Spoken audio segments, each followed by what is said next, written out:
कि इसी बात पर मुस्लिम देशों को भड़काने में लगा हुआ है पाकिस्तान। इजराइल के खिलाफ निकाली भड़ास। पाकिस्तान के रक्षा मंत्री ख्वाजा आसिफ का बयान, अरब देशों को पाकिस्तान सेना से सीखना चाहिए। बोले कि इजराइल मुस्लिम दुनिया को निपटाना चाहता है। कतर पर इजरायली अटैक से बौखला गया है पाकिस्तान। ऑपरेशन सिंदूर पर फिर झूठ बोले आसिफ। पाकिस्तान ने 5 गुना बड़े भारत को हराया, हमसे सीखो। एक तो इतनी बुरी पिटाई हुई है और वहां जाकर कतर वाले मामले में कहा जा रहा है कि पूरी अब ये इसी तरीके से फूट डालो और राज करो। असल में आप जानते हैं कि मुस्लिम कंट्रीज में एक बड़ा धड़ा है जो पाकिस्तान की तरफ देखता भी नहीं और उसके वो जो उम्मत का हवाला देकर अपने गलत को सही करना चाहता है, वो गलत और सही में तमीज़ करना जानते हैं और पाकिस्तान की चालें समझते हैं। लेकिन इस समय उसको क्या लग रहा है कि कतर में जिस तरीके से हमास के आतंकवादियों को मारा गया है, उसको बहाना बनाते हुए पाकिस्तान मुस्लिम देशों को एकजुट कर सकता है अपने साथ और इस तरीके से वो टर्की का जो खिलाफत वाला ख्वाब है उसको परवान चढ़ाने में उसका सहायक हो सकता है और ये भी कि भारत के खिलाफ अपने एजेंडे को आगे बढ़ा सकता है। ये धूर्तता में तो इनका कोई सानी है नहीं सर। देखिए दिनेश जी, फिर से याद दिलाऊंगा और आपके दर्शकों को भी, जब पाकिस्तान कहता है ना कि हम उम्मा के साथ खड़े रहते हैं, उम्मा ही है ना, उम्मा के साथ खड़े होते हैं, अमेरिका के साथ बैठते हैं, चाइना के साथ सोते हैं, तो वो उम्मा में खड़ा होने की बात करता है। मगर ऐसे लोगों को जो ये कहते हैं ना, ये दोगलापन के बैठते हैं, खड़े होते हैं, सोते हैं, देखिए चाइना में क्या हाल हुआ, सोते हैं तो क्या किया चाइना ने, इनकी हालत वही होगी जैसे आपको दूध से मक्खी को निकाल के फेंका जाए, सब फेंक रहे हैं इनको। आप ये सोचते हैं ना कि बड़े स्मार्ट हो गए हमने, अब कोई नहीं इनकी बातें सुनते थे कि हमारे पास न्यूक्लियर बम है, पूरे मुस्लिम वर्ल्ड के अंदर मेरा न्यूक्लियर बम है। अब तो कोई नहीं पूछता इनको तो दे दिया अमेरिका ने। तो सर इनके लिए तो अभी लिस्ट बहुत सारी बड़ी है। इन्होंने तो अभी उठते बैठते और सोते तक ले गए हैं ना। हाँ। अब ये खाते नहाते न जाने कितना बड़ा ये मुझको लगता है इनको फहरिस्त अपनी लंबी कर लेनी चाहिए। लेकिन ख्वाजा आसिफ वहां जाकर ये जो प्रचार करने की कोशिश कर रहे हैं, ये देखो ये तो पूरे मुस्लिम वर्ल्ड को निपटाना चाहता है इजराइल। इसके सब्सक्राइबर्स होंगे इनके 5 गुना बड़े कंट्री से लड़के हमने लेसन सिखाया, उस पर मैं इनको बताना चाहता हूं। पहले वो जरा इनका क्लियर कर दूं। हाँ। देखो भाई, आप भारत को कहते हो, भारत क्या कहता है आपके बारे में?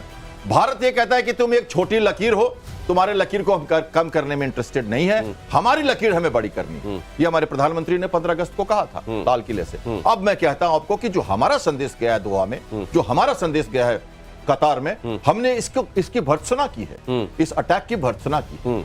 हम एक बहुत बैलेंसिंग रखना चाहते हैं मिडिल ईस्ट से। इजराइल हमारा बहुत अच्छा दोस्त है, लेकिन आतंकवाद के नाम पर भारत का मुद्दा इतना क्लियर है, इतना स्पष्ट है कि विश्व में कहीं भी आतंकवाद हो या कोई ऐसे सोवरेनिटी का अटैक हो बिना कहे सुने, बिना वार्निंग के, तो हम उसका विरोध करते हैं। ये हम कहते हैं, इजराइल हमें समझता है, हमारे कारगिल का दोस्त है, हमारे ऑपरेशन सिंदूर का दोस्त है, हमारी मिलिट्री और उसके साथ संबंध है, स्पाइंग का हमारा इंटेलिजेंस नेट है इजराइल के साथ। लेकिन हमारे लोग रहते हैं कतार में, जितने सारा हमारा रेमिटेंस आता है वहां से, हमारी ऊर्जा का स्रोत है वो, हम लिवरेज करना चाहते हैं। तो भारत बहुत सतर्क है, इससे कोई मतलब नहीं कि शहबाज शरीफ क्या बोलते हैं। लेकिन अब देखिए, ये तो ख्वाजा आसिफ थे, अब शहबाज शरीफ की तरफ आपको ले चलता हूं। इजरायली हमले के बाद दोहा पहुंचे शहबाज। कतर के प्रति शहबाज ने दिखाई एकजुटता, सॉलिडरिटी दिखाते हुए स्टेटमेंट दिया। इजराइल ने 9 सितंबर को दोहा पर अटैक किया था और हमास के दफ्तर पर टारगेटेड अटैक था। ये 6 की मौत हुई। पाकिस्तान ने कतर की संप्रभुता का उल्लंघन इसे बताया। ये बताइए, आप जून का 23 जून का आपको याद होगा, ऑपरेशन हैमर हुआ था, अमेरिका ने किया था। कतार पे ही फायर आया था ईरान का, वहां मिसाइल मारी थी, ये नहीं कतर के, और वही अल-उद बेस के पास ही मार दिया था। उस समय अमेरिका ने कहा कि छोड़ दो कुछ नहीं करो। आज उस क्यों नहीं गए उस समय? क्योंकि अमेरिका ने किया था। आज दौड़ पड़े क्यों? इजराइल ने किया। तो ये देखिए, ये और आपके दर्शकों को सभी को हमें ये समझना पड़ेगा, जो ये लोग बोलते हैं ना, आप जो आग लगी है तो उसमें घी डालिए और भड़काइए, आप जलेंगे, कोई नहीं दूसरा जलेगा। ये तो वो ये कहेंगे कि अमेरिकी बेस पे मारा था इसलिए हमने नहीं कहा, यहाँ पे तो उस इमारत में मार दिया जहां हमास के लोग बातचीत के लिए पहुंचे थे, इसलिए हम ये अलग कर रहे हैं। अरे वो उनका वहां जहां मारा है ना, वो एक विला है, जिस विला में, और वो विला में उन्होंने दिया है, कतर ने दिया था हमास को, उसके अंदर में, और 6 मारे गए हैं, 5 तो बोलते हैं हमास के ही। देखिए बात यह है कि ठीक है, जितना जाइए, भागिए, दौड़िए, आप अपने को केवल नमूना बना के ही वापस आएंगे, कुछ नहीं, कोई नहीं पूछता। ये हाथ बड़े ऐसे खड़े रहेंगे, वहां जाकर के भी बोलेंगे जहाँ पना हम आ गए, कुछ देना तो दे दो। देखिए क्यों मारा खलील को, इसका बहुत क्लियर है। क्या चाह रहा था वो चाह रहा था कि आप पहले सीज फायर करो इजराइल के साथ, और हॉस्टेजेस की बात नहीं कर रहा था। वो क्या कर रहा था, हम स्टेप्स वाइज आपके साथ बात करना चाहते हैं और इजराइल इसके लिए रेडी नहीं है, तो वो किसको लेके बात करने आ रहा था? अमेरिका को मालूम था सब कुछ, ग्रीन रूम में क्या हो रहा है दिनेश जी, और स्टेज पे क्या हो रहा है, बहुत अंतर है। कतार में जब अटैक हुआ था ऑपरेशन हैमर का, सारी बातें पता थी कतार को, कहां पे मारा, कितना मारा, लिमिटेड इफेक्ट करना था। ईरान का पता ही आपको नहीं, वो तो लेकिन जनरल सिन्हा कह रहे हैं कि अगर पाकिस्तान को इतना ही दर्द हो रहा था तो तब भी जाकर ये कहना था ना कि ऐसे कैसे मार दिया ईरान ने इस जगह पर। उस समय हिम्मत नहीं थी। यूएसए से कौन बात करता है? इजराइल तो बात कर लेता है। और ये क्या पता नहीं था अमेरिका को कि ये होने वाला है? कह रहे हैं हमें मिलिट्री ने बताया, हमें नहीं मालूम था। क्या बात करते हो? ग्रीन रूम में क्या हो रहा है, स्टेज पे क्या हो रहा है, सबको पता है। हमारे दर्शक ज्यादा समझते हैं इसको। ये अब जरा इस खबर में देखिए, ये कहीं आपको यहां पे भी वो नजर आती है क्या बात? कहना कुछ और करना कुछ और। बलूचिस्तान को बेचने में लगा हुआ है पाकिस्तान ने दुर्लभ खनिजों को गिरवी रखा है। अमेरिकी कंपनी के साथ पाकिस्तान का करार हो गया है। यूएस स्ट्रैटेजिक मेटल्स के साथ पाकिस्तान का सौदा। आप सोच रहे होंगे, ये खबर तो हमने पहले भी आपको बताई थी कि अमेरिका के हाथों गिरवी रख रहा है। अब बाकायदे सौदा हो गया है। हम आपको कंपनी के नाम और कितने पैसों में यह सौदा हुआ है वो सब कुछ बता रहे हैं। $500 मिलियन की डील फाइनल की गई है। मतलब अगर आप रुपयों के हिसाब से इसको देखें, भारतीय रुपयों के हिसाब से अगर आप इसको कैलकुलेट करने की कोशिश करेंगे तो 45 अरब रुपए में एक तरीके से बलूचिस्तान के रिसोर्सेस को अमेरिका के हाथों में बेच दिया गया है।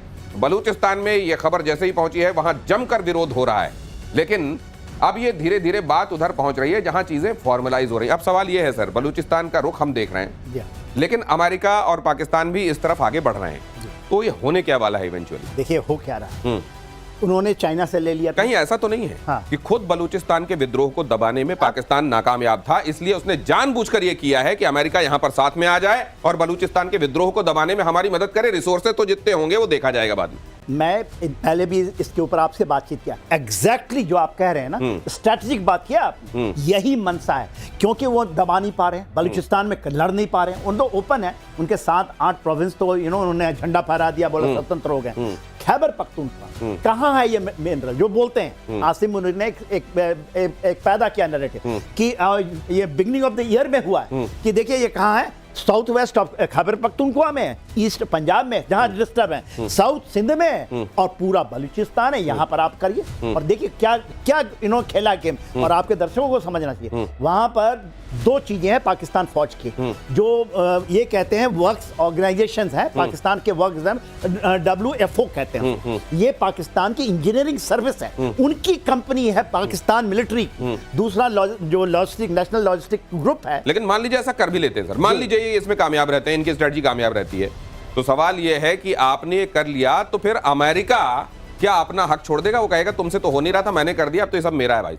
देखिए, वो जब आपको याद हो 10 तारीख को जब अमेरिका की तरफ से फोन आता है और वहां के प्रधानमंत्री राष्ट्रपति को नहीं आता है, सीधा आर्मी चीफ को आता है, तो हमें समझ जाना चाहिए कि वो क्या फोन था और क्या कहा गया था उनको। हम तो नहीं मानते हमने किसी की बात सुनी, हम तो अपने हिसाब से चल रहे थे। उन्होंने माना है, उन्होंने नोबेल पुरस्कार के लिए उनको आगे बढ़ाया है, तो ये क्या था? ये यही था ना कि वो चाहते थे लिवरेज करना। वो कहते थे आगे हम खनिज तुमको देंगे। अमेरिका तो लेगा, दोहन करेगा, उनका पूरी तरह से दोहन करेगा और अब छोड़ेगा नहीं। जेलेंस्की कितने तेज हैं, अभी कुछ जमीन पे दिया नहीं, $500 बिलियन का करके आ गए। क्या आप खनिज आपको दे दिया? अमेरिका बोला ताली बजाओ, ठीक। यहाँ पे $45 बिलियन आपने बताया, और $45 बिलियन में पूरा पाकिस्तान को बेच दिया। कहते हैं कि जाओ, क्योंकि आपने जो बात पहले कही, हमसे संभल नहीं रहा है, हमसे संभल नहीं रहा है, तुम आओ इधर के विद्रोह को सप्रेस करो, बाकी अगर रिसोर्सेस होंगे तो देख लेना, अगर कुछ ले जा सकते हो तो ले जा लेना। ट्रंप के करीबी चार्ली कर्क की हत्या, यहाँ पर यह खबर देखिए, गर्दन पर गोली मारकर चार्ली कर्क का मर्डर किया गया। कॉलेज फेस्ट के दौरान गोली मारकर हत्या। राष्ट्रपति ट्रंप के बहुत करीबी माने जाते थे चार्ली कर्क। अब राष्ट्रपति ट्रंप के किसी करीबी को यूं गोली मार दिया जाना, और आप जानते हैं ट्रंप पर भी एक बार अटेम्प्ट हो चुका है। बाल बचे थे, उनके कान को छूकर गोली चली गई थी। यहाँ उनके किसी करीबी को गोली लगी है। और इस समय जो डॉट्स अगर आप कनेक्ट करें, यह भी कहा जा रहा है कि अमेरिका में बहुत सारे लोगों के गुस्से का निशाना बनते जा रहे हैं ट्रंप और उनके करीबी, क्योंकि ये माना जा रहा है कि पॉलिसी लेवल पर उनके जो डिसीजंस हैं वो अमेरिका के लॉन्ग टर्म हित में नहीं है। और बहुत सारे ऐसे पारंपरिक रूप से दोस्त रहे हैं अमेरिका को, जिनको एलिनिएट करने का काम हाल के ट्रंप के डिसीजंस ने किया है। तो क्या ये एक वेंट ऑफ एंगर है सर? क्या है ये? एब्सोल्युटली। अब आप ये बताइए, ये जो रिपब्लिकन पार्टी के सबसे बड़े सपोर्टर हैं, ट्रम्पिज्म कहते इनका नाम है, ट्रम्पिज्म है, उनके बात है, बड़े सपोर्टर हैं। और ट्रम्प भी मानते हैं, 4 दिन का उन्होंने झंडा झुका दिया इनके नाम पे। ये कोई ऐसा नहीं है कि पॉलिटिकल ये हैं, इनकी चलती थी टर्निंग पॉइंट यूएस से चलती है, टर्निंग पॉइंट एक्शन, दो इन्होंने संस्थाएं खोली। मतलब कोई दूर के आदमी नहीं थे, ट्रम्प के बहुत करीबी थे, जिसके सम्मान में झंडा झुका दिया जाए वो समझना चाहिए। लेकिन सर अगर ऐसा है तो ये तो बहुत बड़ी खतरे की घंटी है ट्रम्प के लिए। देखिए उन्होंने ये तो कहते हैं ना, उनके कंजर्वेटिव सदस्य हैं वहां के, और फैमिली ट्रेडिशंस में विश्वास करते हैं, गन लाइसेंसिंग को रोकने की बात की थी, गन ने इनको मार दिया। ये बात कर रहे थे लिबरलिज्म की, ये चाह रहे थे ट्रेडिशनल फैमिली और कैथोलिक, और जो कहते हैं ना एक तरह से फैमिली वैल्यूज को बढ़ा रहे थे, और उस हिसाब से इनके दोस्त बने थे और बहुत मदद हुई थी इलेक्शन में ट्रंप के, इनके कारण वो पूरा समुदाय। तो आप ये कहना चाह रहे हैं क्या, किया ट्रंप ने भरा कर्क ने? अब इनको ये गोली मार दी उन्होंने, तो ये तो नहीं तो क्यों मारी गई होगी? इसलिए ये क्योंकि गन कल्चर के खिलाफ बोल रहे थे, लेफ्ट विंग वाले गन कल्चर के खिलाफ कई सारे फैमिली वैल्यू सिस्टम है। मैं ये जानना चाह रहा हूं कि वहां की ऐसी लॉबी है जिसका ये शिकार, या लेफ्ट विंग के शिकार होगा, या ट्रंप के खिलाफ लोगों में जो नाराजगी पनप रही है उसका शिकार? दोनों कह सकते हो आप, दोनों कह सकते हो, लेकिन हाँ वो कहा गया कि लेफ्ट विंग के लोग नहीं चाहते थे कि ये ट्रेडिशनल वैल्यू सिस्टम पे चले। जैसे उन्होंने कहा था कि अभी डिबेट होने वाला था कि ट्रांसजेंडर को गर्ल्स टीम में नहीं खिलाना है, इस तरह की बात करते हैं, फैमिली वैल्यू सिस्टम पे बात करते हैं, ओपन डेमोक्रेसी की बात करते हैं। वो कहते हैं कि आप किसी भी ऑफेंसिव पोस्चर में ना जाओ। उनका कहना यह था, बहुत यंग थे 31 ईयर के, इनको युवाओं का वो था, नया जो जोश होता है, तो उस हिसाब से चल रहे थे। लेकिन हाँ अब वहां पे तो ओपन गन है, सबके पास गन है, एक को बुरा लगा। आपका एनालिसिस यही है या इससे कुछ अलग है? देखिए मेरी एनालिसिस में थोड़ी सी डिफरेंस है। हाँ। जिस तरह से राइट विंग आई है all over world, right wing बहुत अच्छी चीज तो नहीं मान गया। राइट विंग में ये जो कहते हैं अबॉर्शन, ये अबॉर्शन को अच्छा मानते हैं कि अबॉर्शन को अच्छा नहीं मानते, जो वहां पर है कि अबॉर्शन नहीं होनी चाहिए। एलजीबीटीक्यू में जो बात करते हैं ट्रंप वही बात करते हैं। ये ट्रंप से make the America great again, Anglo sanction की जो बात होती है ना, ये चर्च जो वाली बातें हैं, एंग्लो सैंक्शन का एक थ्योरी है जो राइटिस्ट थ्योरी, इसको अच्छा नहीं मानना चाहिए और ना होगा नहीं। लेकिन इसको लेकर तो बहुत विवाद है सर। इसको लेकर तो ये भी माना जाता है कि राइट जो विंग है वही असल में उस जगह की और उस जगह की महानता की, उस जगह के कन्वेंशंस की, उस जगह की संस्कृति की, उस जगह के वैल्यूज की बात करता है। बिल्कुल। देखिए दिनेश जी, जो भी बात मध्य मार्ग होता है वो आप किसी भी एक्सट्रीमिज्म में जाएंगे, चाहे लेफ्ट में जाइए या राइट जाइए, राइट में हम नहीं, लेकिन फिर ये लेफ्ट वाला मसला। लेकिन इनकी अच्छी बात ये थी कि उस तरह की बातें नहीं करते थे, वैल्यू सिस्टम, ट्रेडिशनल संस्कारों की बात करते थे, लेकिन साथ वो कहते थे कोई भी ऑफेंस, जैसे महात्मा गांधी का सिद्धांत था, वो एक तरह से वैल्यू सिस्टम से सिद्धांत था। आप उनको क्या कहोगे महात्मा गांधी को? आप राइट विंग ही कहोगे, क्योंकि आपको वैल्यू सिस्टम से जीते थे। तो ये भी कारकीर्द है, वो इसी तरह के यंग थे, लेकिन फिर भी वैल्यू सिस्टम के साथ साथ कोई वायलेंस नहीं। आज बहुत तरह की समीक्षाएं जब हो रही हैं तो कई लोग तो गांधी जी की तरफ देखते हुए ये भी कह रहे हैं कि कई ऐसे मोड़ थे इतिहास में जहां पर यह लगा कि कहीं वो अपीजमेंट कर रहे हैं क्या, हिंदुओं को क्या दोयम समझ रहे हैं और ये समझ रहे हैं कि उनको बर्दाश्त करते जाना चाहिए चाहे कितना भी अत्याचार उनके ऊपर होता है। हमेशा उठेगी जब आप राइट विंग की बात करोगे, आपको लगेगा कि हम अपीजमेंट कर रहे हैं, हम अपने संस्कारों में रहना चाहते हैं, हम लीक पर चलना चाहते हैं। लेकिन सवाल ये है, ये गुस्से का शिकार हुए हैं या ये अगर ऐसा हुआ है सर, तो क्या आने वाले दिनों में जनता को हम वहां सड़क में ट्रंप के खिलाफ देखेंगे या तब तक में ट्रंप पलटी मार लेंगे? मेरे ख्याल से आइसोलेटेड केस है, आप इतना दूर मैं नहीं मानता इसको। अब ये उनके करीबी थे। नहीं, आइसोलेटेड में इसलिए नहीं मान रहा हूं सर क्योंकि वहां पर एक एंगर पनपता जा रहा है। बहुत सारे लोग जिन्होंने ट्रंप को चाहा था कि वो कुर्सी पर बैठे, वो लोग ये मनाने लगे कि हमसे क्या गलती हो गई। ये बात आपकी सही